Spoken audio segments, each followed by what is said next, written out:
Hello, I'm Helen Hughes. Daycare centres throughout Australia staged demonstrations today against federal government cuts to childcare spending. Staff say the cuts will lead to a rise in fees at centres. Some say they will lose children to cheaper forms of childcare.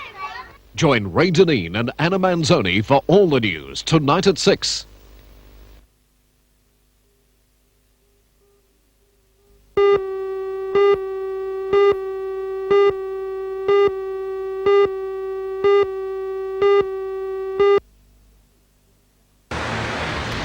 This is the first time such an event as this has been staged to coincide with Senior Citizens Week, where senior citizens can take part displaying their handicraft or just enjoy seeing the work of others. A wide variety of crafts was on display in the downstairs area, while upstairs 200 paintings and drawings from such notables as Peter Butler were for sale.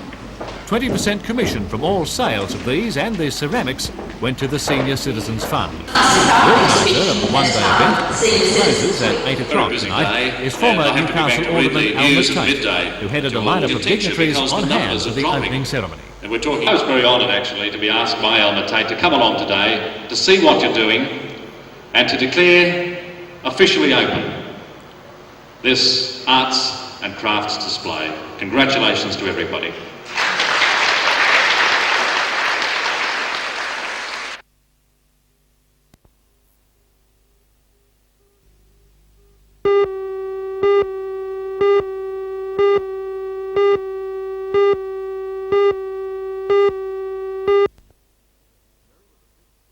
Merriweather Beach was the venue for the final training session of the Newcastle branch squad before they head south on Sunday.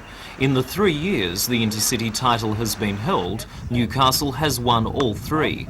This year there is once again a lot of talent in the side. The 20-man squad took home 15 medals between them at the state titles a fortnight ago.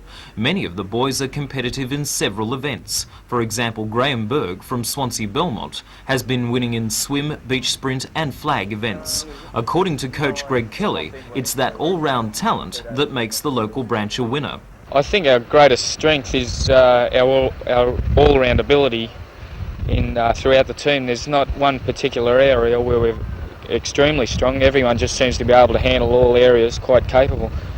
So we're scoring a lot of points in any carnival? Yeah, very much so. We've got board paddlers that are top sprinters and sprinters that do flags and also that are good swimmers. So each of these guys, they're just got that much ability in every area, and that's always been our greatest strength. How are we going to go this Sunday? Oh, another win for sure. I think Newcastle's going to make it 4 in a row. I'm quite confident of that. After the results of the state titles a fortnight ago, out of the 20-member team, there was 15 medals brought home, and I think if that's any indication of how the team's going to go, I think there's another one for Newcastle.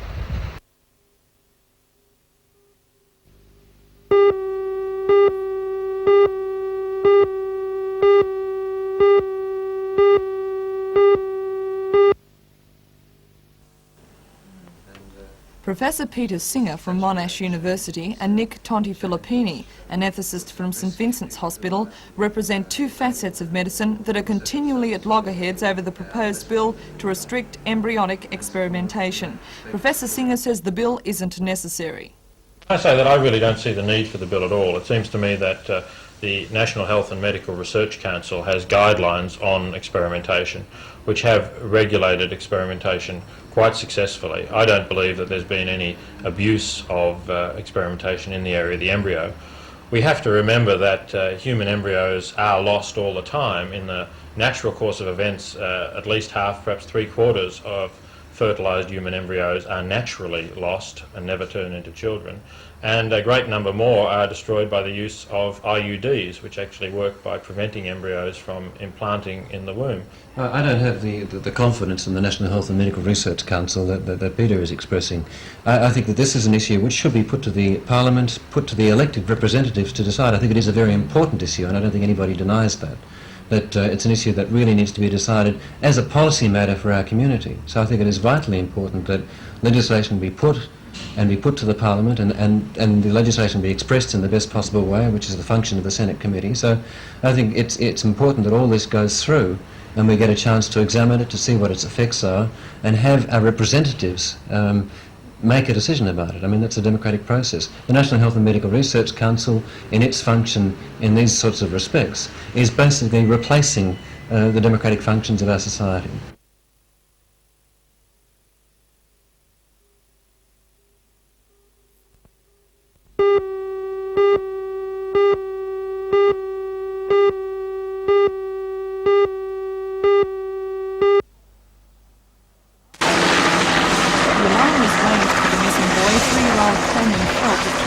At about 11:30. His mother, aunt and uncle were standing on the World War II battery on Shepherd's Hill taking photos. They turned their backs and he was gone. He usually just wanders around. We just, only 2 minutes it was. Yeah.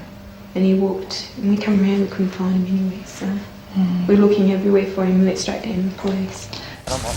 Police combed the area, searching the scrub and canvassing nearby houses, and the rescue helicopter made numerous sweeps of the cliff face. At first it was thought that the boy may have wandered into the disused military underground tunnels and rooms. Police called for the assistance of 14-year-old Adam Bromfield, who lives nearby and has explored the tunnels many times. They all join up, which we've searched the area, but he's nowhere under there that we know of, so I don't think he could be lost down there. So there's no... Ground search continued when the tunnels grew blank. Police rescue squad abseilers scaled the 80-metre cliff, but the search ended tragically. The boy's body was found just after 2 o'clock at the bottom of this cliff.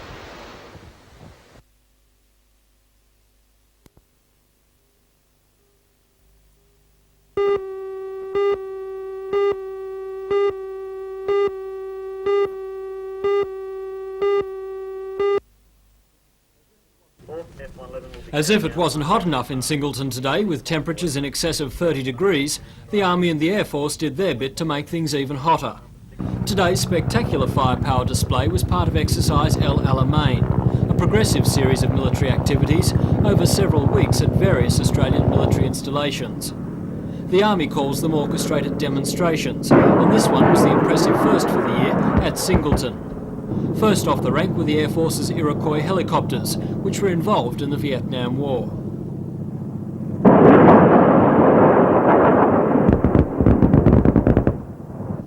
The Mirage fighter and the F-111 were next, with a blitzing, strafing and bombing run on the range.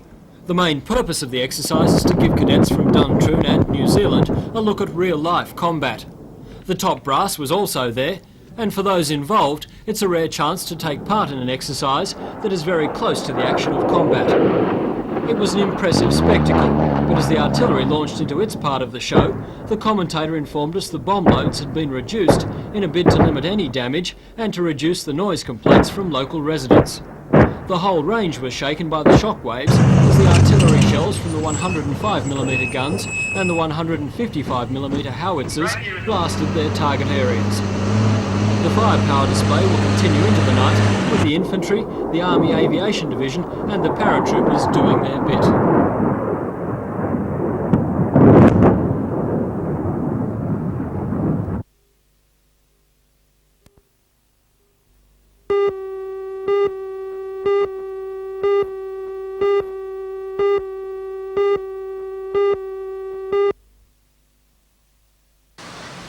When rain and wind decided to interrupt a family fair on the Wyong Hospital grounds, the next best venue was chosen, and so stalls, attractions and people were moved inside to the Occupational and Physiotherapy Activities Centre.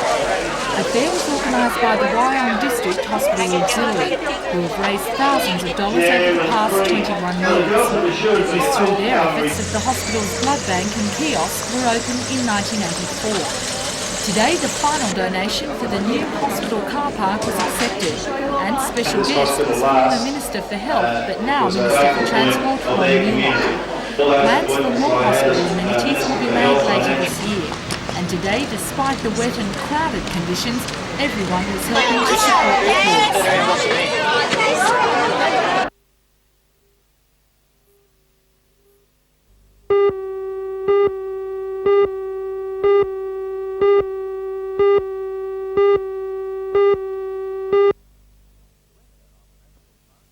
The Director of the National Parks and Wildlife Service, John Whitehouse, listed the main activities undertaken within the park in priority order as relaxing, swimming, camping, looking at the scenery and motorboating.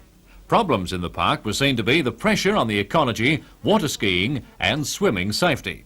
However, Mr Whitehouse said the survey result indicated the public did not agree with the extreme option of a power boating ban, nor with the other of no control at all.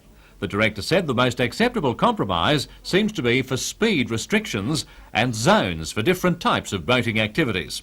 A spokesman for the National Parks Service could not say today if and when any of the information gleaned from the survey would be put into practice. While on the subject of the Myall Lakes, the Minister for Planning and the Environment, Bob Carr, has announced the addition of a 15-hectare holding to the park. Mr Carr said the land adjacent to Dirty Creek near Narong has been bought from a private landholder. Sailcraft that have no alternative power source it adds to covering the large areas conservation of this value lake. of the park and makes its boundary easier to manage.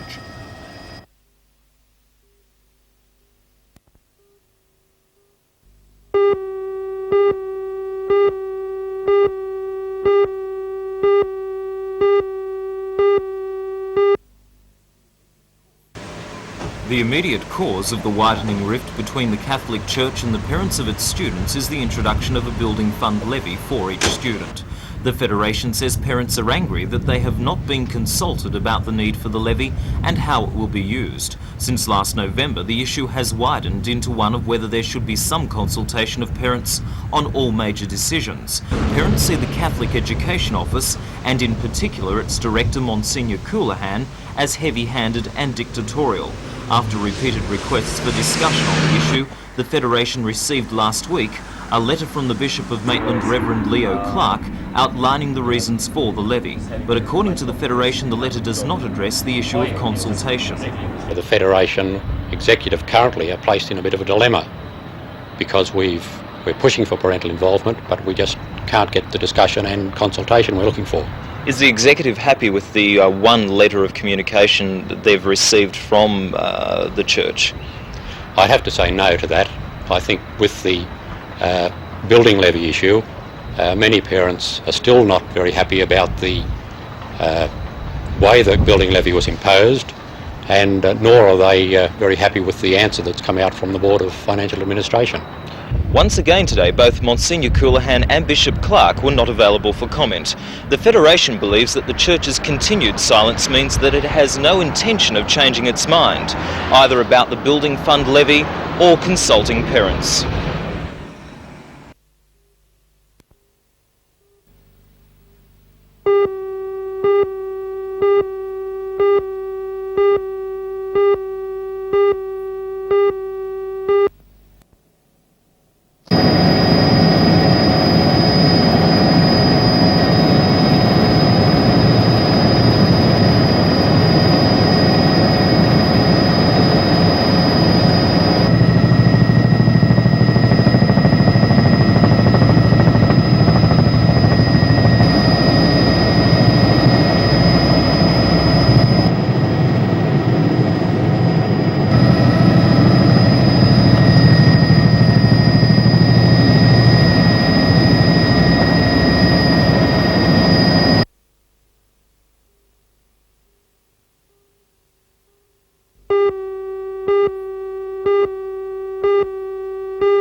This is all that remains of a Ford F350 truck after colliding with a Fairlane taxi on the New England Highway at Whittingham, 3 kilometres south of Singleton.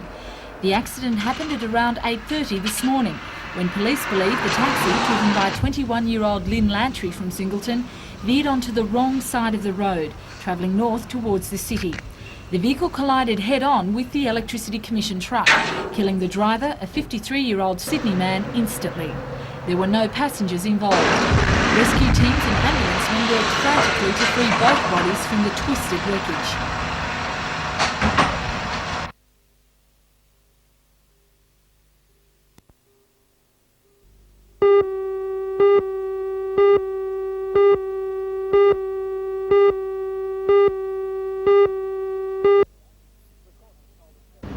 The court was told of several arguments between the couple from the time they were married in February 1981. The arguments ended in violence sometimes, including several occasions when the man tried to strangle the woman, threw a chair at her and threw her onto the ground when she was pregnant and dragged her by her hair. The court was told that on August the 5th last year, an argument developed in a panel van over the man's relationship with a 15-year-old girl. He produced a rifle and allegedly fired several shots. In the ensuing struggle, the defendant aimed and fired the rifle at the man, killing him. She pleaded self-defence to the charge of manslaughter and was cleared of any charge relating to her husband's death.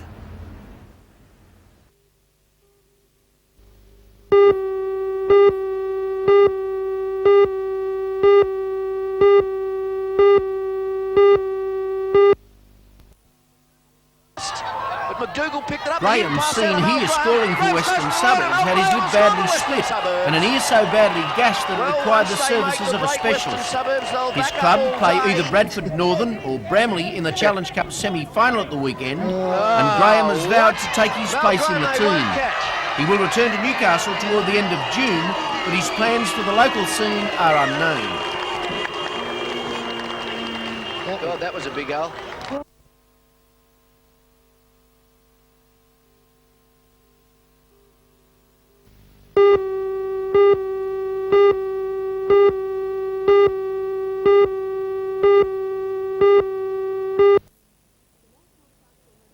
The National Trust already boasts several success stories in Maitland: the majestic Rossman House, which is trust-owned and operated, and Bruff House, which is run by Maitland City Council as an art gallery. Last night, in the presence of Ian Ray, the President of the National Trust of Australia, the wheels were set in motion to strengthen that association by forming a Maitland branch. While the intention is to step up activity in Maitland, it's also in keeping with National Trust policy to operate at a grassroots level. The National Trust has to date been run through a Hunter Regional Committee, administering Newcastle, Lake Macquarie, Maitland, Muswellbrook and Taree. According to Committee Chairman Barney Collins, the Trust must decentralise further in order to function effectively. If it becomes a centralised body that remains sort of operational out of, say, Sydney or Newcastle, unless we get back down into the individual communities of society, it's not going to work. So it's got to be run by people, for people.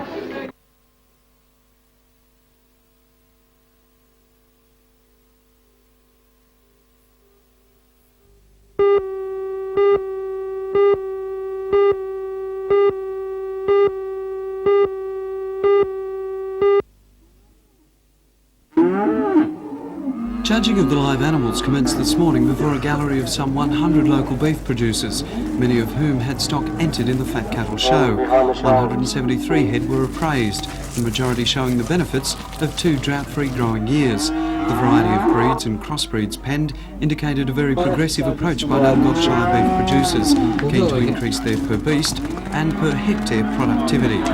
Hoof and hook competitions are important to beef producers for a number of reasons. It allows them the chance to find out how their breeding programs are progressing compared with those of their neighbours. It also keeps them in touch with consumer trends and wants. What the judge looks for today is a beast that you'd like to have on your table tomorrow. Manning District Beef Cattle Officer Tony Gowdron was one of the judges. He said while some of the animals were over fat and others underfinished, the champion heavyweights, these Santa Gertruda steers, entered by George Richards of Paterson, were prime examples of what the local trade needed. If we're looking for fat cattle in fat cattle classes, the good growth for age, good muscling, and particularly along the top line and down through the hind quarter, and an ideal amount of finish. The Dungog Gresford Hoof and Hook competition continues tomorrow, with the killing of the entries at the Maitland Abattoir and the judging and inspection of carcasses on Saturday.